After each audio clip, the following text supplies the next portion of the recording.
UK, guys and gals. We are exploring in and around the city of Bristol for the next 3 days. I can't wait to explore and find out why Bristol is kind of a hidden gem, and we're gonna be doing some really cool, fun, funky stuff. This is day one. This is our first stop. This is Brandon Hill, and we're gonna go up Cabot Tower to get an overview of the entire city of Bristol.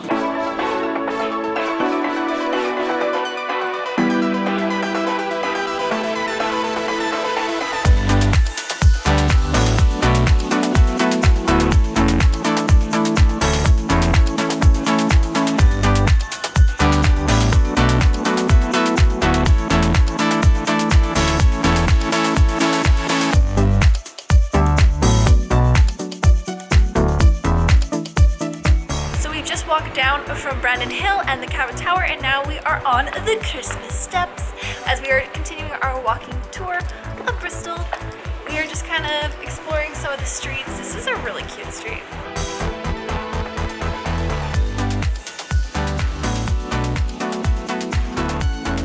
Behind me is the Bristol Cathedral. It is absolutely gorgeous. This is such a landmark in the city here, so we decided, well, the sun is out. Yes, please, let's go.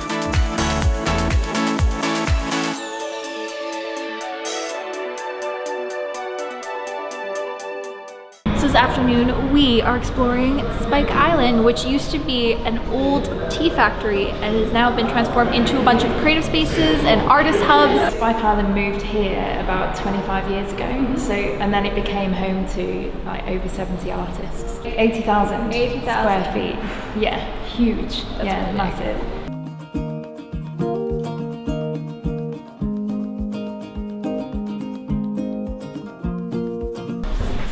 A lot of the old printmaking equipment. They've got some beautiful machines, and people can come and just use the space and make their own work. It's really extraordinary. It's hugely popular. It's one of the biggest print studios in the country. Throw a pot or something? Yeah. Yeah? Yeah. Yeah, would that be good? Right? Yeah. Yeah, well, let's do it.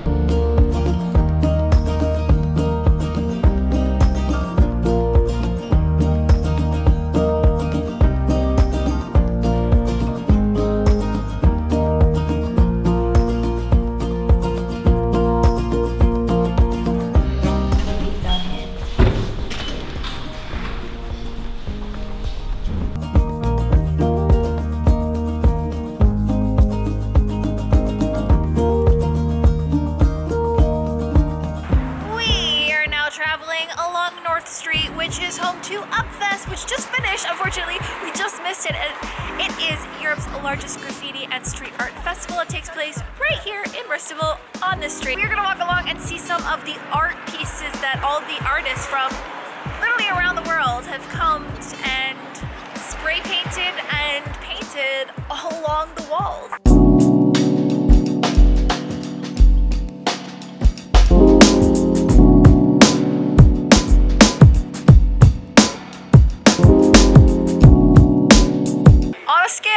That I am super duper excited for.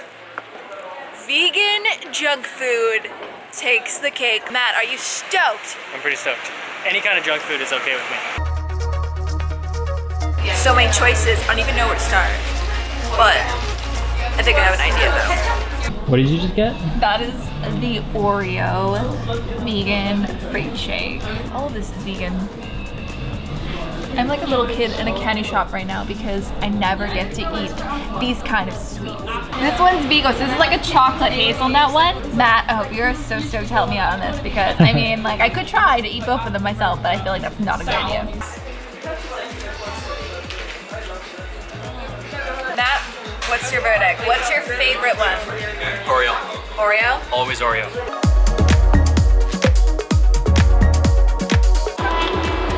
Hello there, welcome to our accommodations for the next couple nights. We're staying in a retro rocket here at Brooks Guest House. Come on in, let me show you the inside of our retro rocket.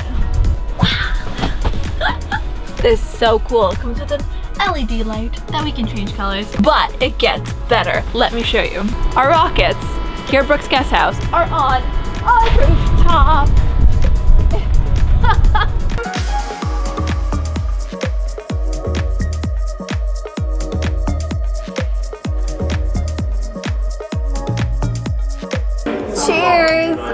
Just joking, these are just the tasters. So we're trying to figure out what of the many Belgian beers that they have. There are 11 pages of drink options here. Delicious. That is actually the cutest beer taster I've ever seen. So I've got imambe aldi, which is a vegan take on a Turkish-inspired eggplant dish. It's basically like an eggplant lasagna. We also have veggie pakoras, which are huge. So I got a jerk chicken with sweet potato and mango, as you can see. Though I'm not really sure where the sweet potato is. If it's the purple stuff? I think it's the purple stuff. Is sweet potato usually purple?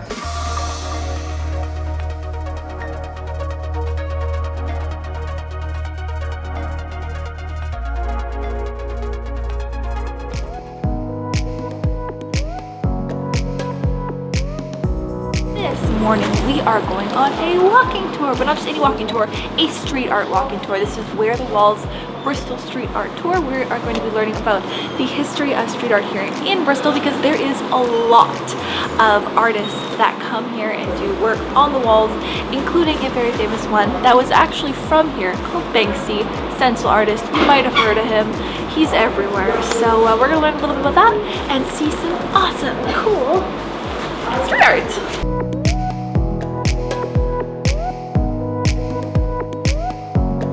Now, before 2006, Bristol City Council had a zero tolerance on any street art painted in and around the city on their listed and historical buildings. But by 2006, Banksy had made a name for himself, yeah? This piece of artwork is the first piece of vandalism to be legalised by a UK local government council ever. They kind of let themselves in for a bit more than they expected. So what they had to do from 2006 onwards is start supporting street art a bit more, because they started to realise that it's a tourist attraction. That's why you guys are all here. And they started supporting it a bit more by putting on different events, different festivals, exhibitions, started to fund it a little bit and make more wall space available for a lot of these artists, okay?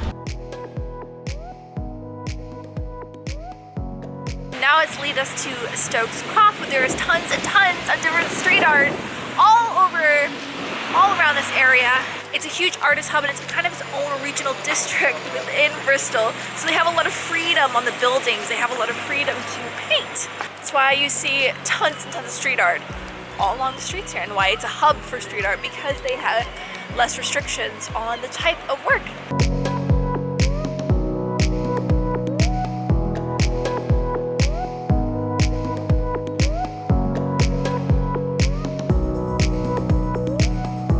So tonight we are eating at the #1 Harborside restaurant. It is literally at the harbor, and it is one of the many funky bars and restaurants all around Bristol that we've been trying out and experiencing. I have been so pleasantly surprised by the amount of local, independent restaurants and bars that offer a whole variety of food selections. And as a vegan, it's been amazing to see so many vegan and vegetarian items on the menu. I'm excited for dinner tonight, and I'm excited for a few more pints of this lovely Bristol Pilsner. I hope that you know a little sympathy is all I need now. I hope that you try to help your child. I won't waste a minute by your side. I'm gonna hold on and let this ride.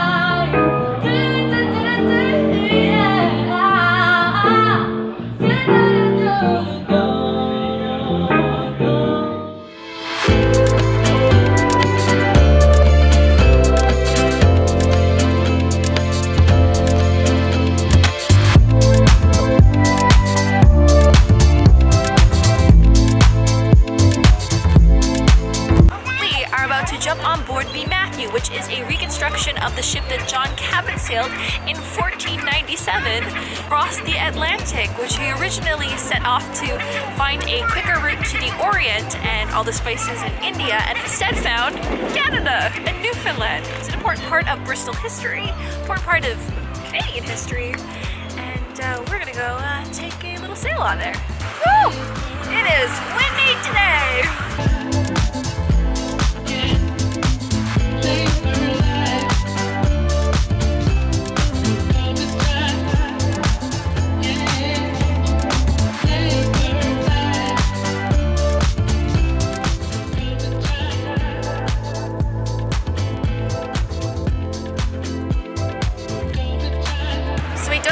very far for our lunch. We are eating at Cargo, which is a group of restaurants and shops that are in cargo containers. Now there's Cargo 1, which is the original Cargo behind me, and Cargo 2.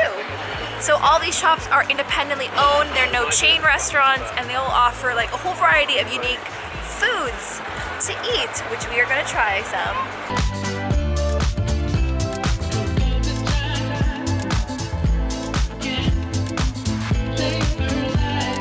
So for lunch, we got a samosa chat, shishir, and an onion bhaji. Inside this is smashed up samosa. There's a couple different chutneys in there. It looks awesome.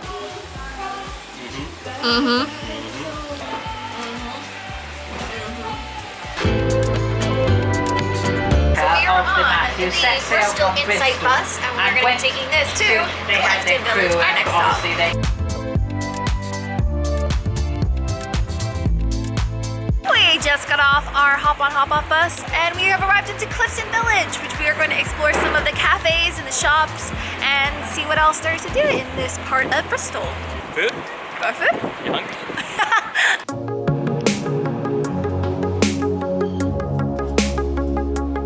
Going through the Giant's Cave that's underneath the observatory here on the Clifton suspension bridge, and it should give us a really cool view of the Avon Gorge. Giant's Cave, I don't know who thought of that. This is not a cave for giants. This isn't even a cave for Nadine, and I'm like 5'4".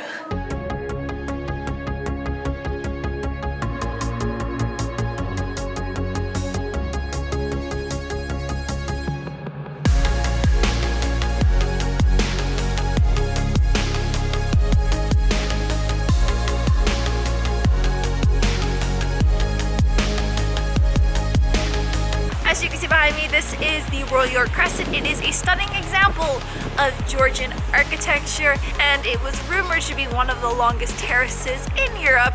And trying to avoid the rain, it's coming, my friends. It is coming.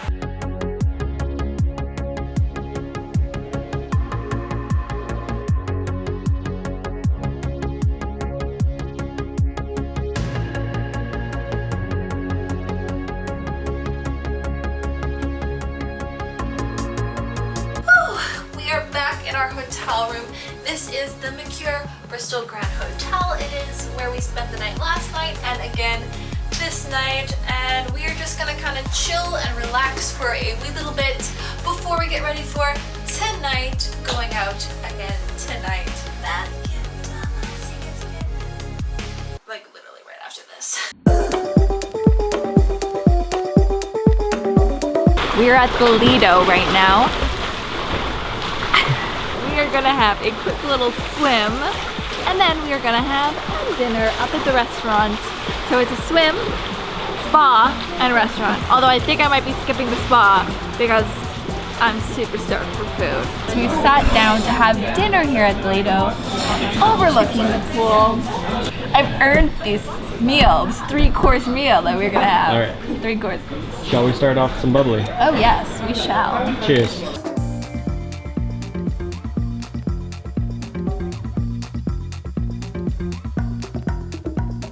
Course number 1, gazpacho. A lot going on here. A lot of different fish. Is that the stuff?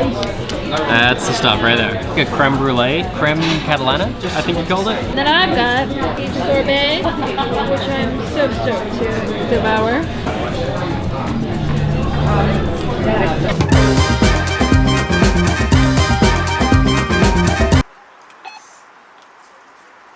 Got a buzz to get in. Okay, so we're grabbing some drinks at the Milk Thistle, which is a Prohibition style bar. There's actually a couple of them here in Bristol. This is like a 1920s, 1930s themed bar where you have to like ring a doorbell to get a black, unmarked, locked door with no signage. And a bellman comes and like gets you to bring you up here because it's not like marked or anything, because it's Prohibition style.